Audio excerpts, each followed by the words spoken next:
16th question. The focal length of a concave mirror in the experimental setup shown equal to.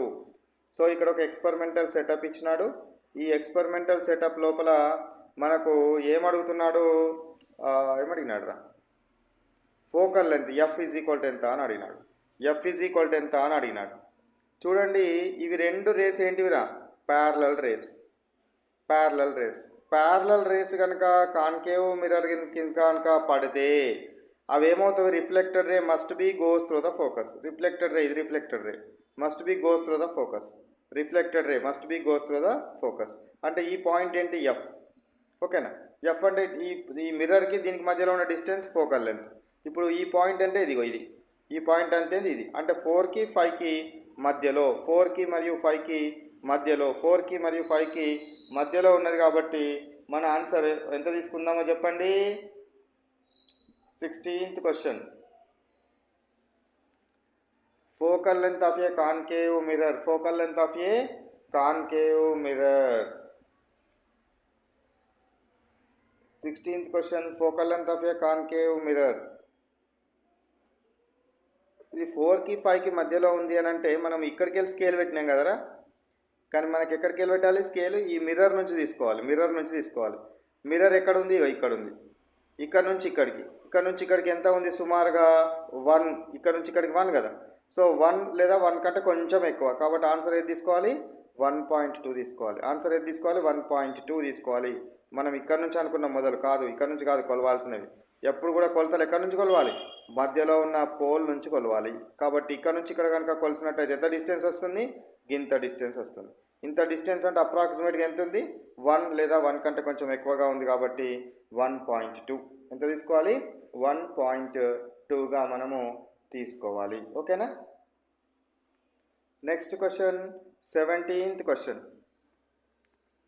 The focal length of a convex mirror is 15 centimeters. F is equal to 15 centimeters. Then radius of curvature.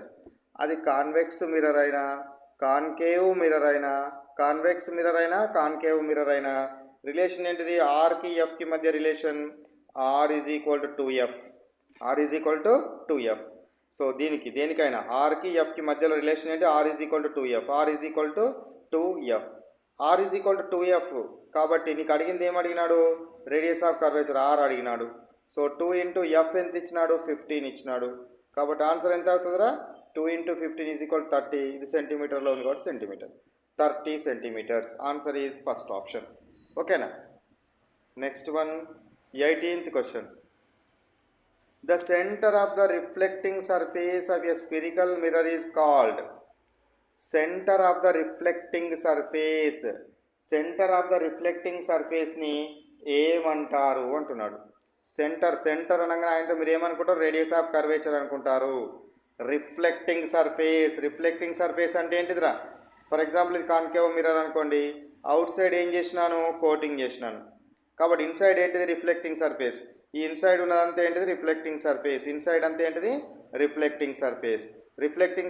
Inside అంటే inside ఉన్న అద్దం ఏదైతే ఉందో ఇదంతా reflecting surface. ఈ reflecting surface యొక్క centre. కాబట్టి దాన్ని ఏమంటారు, పోల్ అంటాము. ఏమంటారు, పోల్ అనడం జరుగుతుంది. మీరు ఇక్కడ సెంటర్ అనగానే స్టూడెంట్స్ అందరూ కూడా సెంటర్ అనగానే అంటే ఏమనుకుంటారు, రేడియస్ ఆఫ్ కర్వేచర్ లేదా సెంటర్ ఆఫ్ కర్వేచర్ అంటారు. కానీ radius of curvature, centre of curvature కాదు. ఏంటిది అది, పోల్. అద్దం యొక్క మధ్య బిందువు ఏంటిది, అది పోల్ అవడం జరుగుతుంది. ఓకేనా. Next come to 19th question. What is this 19th question? A diverging mirror is. Diverging mirror ఏమిటి, డైవర్జింగ్ మిర్రర్ ఏంటి అంటున్నాడు. సో మనకు ఈ ఏంటివి, 2 రకాల స్పిరికల్ మిర్రర్స్. ఒకటి ఏంటిది, concave mirror. Inside reflecting surface ఉంటే కాన్కేవ్ మిర్రర్.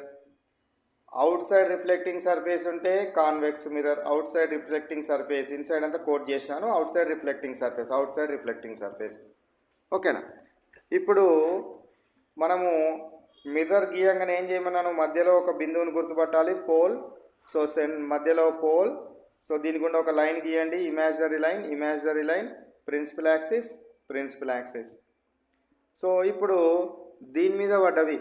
సో దీని మీద పడే రేస్ సో ఎట్లా దీని మీద పడే రేస్ దూరంగా వచ్చే రేస్, సన్లైట్ నుంచి వచ్చే రేస్ తీసుకుంటే ప్యారలల్ రేస్ కనుక తీసుకున్నట్టయితే ఏమవుతుంది? ప్యారలల్ రేస్ ఆఫ్టర్ రిఫ్లెక్షన్ ఎట్లా పోతాయి చెప్పండి? They will goes through the focus, అంటే ఇట్లా వెళ్ళడం జరుగుతుంది. సో ఈ రేస్ అనేది ఏమవుతుంది? ఒక దగ్గర కన్వర్జ్ అవుతున్నాయి. అదే ఒకవేళ కనుక ఈ కాన్వెక్స్ మిర్రర్ మీద కనుక రేస్ కనుక పడ్డాయి అనుకోండి, కాన్వెక్స్ మిర్రర్ మీద రేస్ కనుక పడ్డట్టయితే అవేమవుతాయి? ఈ విధంగా వెదజల్లబడతవి. ఈ వెదజల్లబడితే దీన్ని ఏమంటారు? డైవర్జింగ్ మిర్రర్ అనడం జరుగుతుంది. ఏమంటారు? Diverging mirror. సో ఈ రేస్ ఏవైతే ఉన్నాయో ఇట్లా ఈ రేస్ వెనుకకు పొడిగిస్తే ఏ బిందువు దగ్గర అయితే కలుస్తుందో అది ఫోకస్. ఓకేనా? వెనుకకు పొడిగించినప్పుడు ఫోకస్. వాడు వెనుక ముచ్చట ముందు ముచ్చట అడగలే. ఎట్లా అది కాన్వెక్స్ డైవర్జింగ్ మిర్రర్ ఏది అంటున్నాడు. డైవర్జ్ చేస్తున్నవి, వెదజల్లబడుతున్నవి, ఇవేమో కన్వర్జ్ ఒకే దగ్గరికి చేస్తున్నాయి. కాబట్టి డైవర్జింగ్ మిర్రర్ అంటే ఇది కాన్వెక్స్ మిర్రర్. ఒకవేళ కన్వర్జింగ్ మిర్రర్ అంటే కాన్కేవ్ మిర్రర్. కాబట్టి మన ఆన్సర్ ఏంటిది? Convex mirror. ఏంటిదిరా? Convex mirror. Next come to 20th question. The geometric relation between the radius of curvature and focal length given by. ఇది ఎన్నిసార్లు అడుగుతున్నాడు చూడండి క్వశ్చన్, చాలా ఇంపార్టెంట్. సో రేడియస్ ఆఫ్ కర్వేచర్కి ఫోకల్ లెంత్కి మధ్యలో ఉన్న రిలేషన్ చెప్పండి ఏంటిదో? Radius of curvature and focal లెంత్కి మధ్యలో ఉన్న రిలేషన్ ఏంటిది? R = 2F. R = 2F వేటికి వర్తిస్తుంది?